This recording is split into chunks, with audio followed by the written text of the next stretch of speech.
मैं माननीय गृह मंत्री जी से कहना चाहता हूं, नेहरूवादी मत बनिए, अडवाणीवादी बनिए, वाजपेयीवादी बनिए और दिल्ली को पूर्ण राज्य का दर्जा देने का आज आपके पास ऐतिहासिक मौका है। ये बिल लाल कृष्ण आडवाणी जी का, अटल बिहारी वाजपेयी जी का, मदन लाल खुराना जी का, सुषमा स्वराज जी का, अरुण जेटली जी का, सबका अपमान करने का और उनके 40 साल के संघर्ष को मिट्टी में मिलाने का काम करता है। सर, आज ये इतना असंवैधानिक और गैर कानूनी बिल अगर ये सफल हो गया तो हो सकता है आज के बाद आने वाले समय में ये लोग देश में चुनाव ही ना कराएं। सर, इससे ज्यादा असंवैधानिक, गैर कानूनी कागज का टुकड़ा एक बिल के माध्यम से शायद ही आज से पहले कभी संसद भवन के भीतर लाया गया होगा।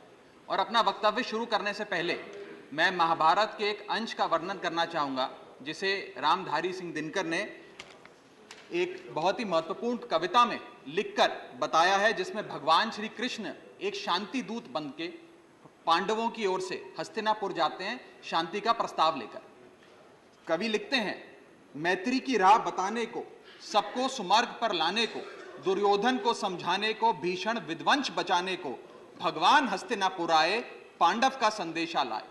भगवान कहते हैं, दो न्याय अगर तो आधा दो, पर इसमें भी यदि बाधा हो तो दे दो केवल 5 ग्राम, रखो अपनी धरती तमाम, हम वहीं खुशी से खाएंगे, परिजन पर हंसी ना उड़ाएंगे। पर दुर्योधन वो भी दे ना सका, आशीष समाज की ले ना सका, उल्टा हरि को बांधने चला, जो असाध्य था उसे साधने चला, जब नाश मनुष्य पर छाता है, पहले विवेक मर जाता। सर, इसमें दिल्ली बिल का सार है। सर, हम न्याय की गुहार लगाने आपके सामने आए हैं, अपने हक मांगने आए हैं, अपने हक से ज्यादा मांगने नहीं आए। वाजपेयी सरकार और वाजपेयी सरकार के उप प्रधानमंत्री आदरणीय लाल कृष्ण आडवाणी जी इस सदन के भीतर एक बिल लाए, द कॉन्स्टिट्यूशनल अमेंडमेंट बिल 2003, जो दिल्ली को पूर्ण राज्य का दर्जा देता है। यह बिल आडवाणी जी इस सदन के भीतर लाए और कहा कि दिल्ली को अधिकार देने की जरूरत है, दिल्ली को पूर्ण राज्य का दर्जा भाजपा दिलाएगी। यहां भी बात खत्म नहीं होती सर। इसके बाद 2013 के अपने मैनिफेस्टो में बीजेपी ने कहा हम पूर्ण राज्य का दर्जा देंगे। इनकी जून 2013 में नेशनल एग्जीक्यूटिव की मीटिंग हुई, उसमें मता पास कर कहा हम दिल्ली को पूर्ण राज्य का दर्जा देंगे। यहां तक कि इनके सांसद डॉक्टर हर्षवर्धन ने बयान दिया कि जब आदरणीय नरेंद्र मोदी जी देश के प्रधानमंत्री बनेंगे हम दिल्ली को पूर्ण राज्य का दर्जा देंगे। ये इन सब ने सर लगातार बातें कही और दिल्ली को पूर्ण राज्य का दर्जा दिलाने की मांग लगातार भारतीय जनता पार्टी दिल्ली वालों के सामने रखती रही। सर, ये बिल सिर्फ संविधान का और लोकतंत्र का अपमान नहीं है, ये बिल लाल कृष्ण आडवाणी जी का, अटल बिहारी वाजपेयी जी का, मदन लाल खुराना जी का, सुषमा स्वराज जी का, अरुण जेटली जी का, सबका अपमान करने का और उनके 40 साल के संघर्ष को मिट्टी में मिलाने का काम करता है। सर, मैं माननीय गृह मंत्री जी का बयान लोकसभा में सुन रहा था।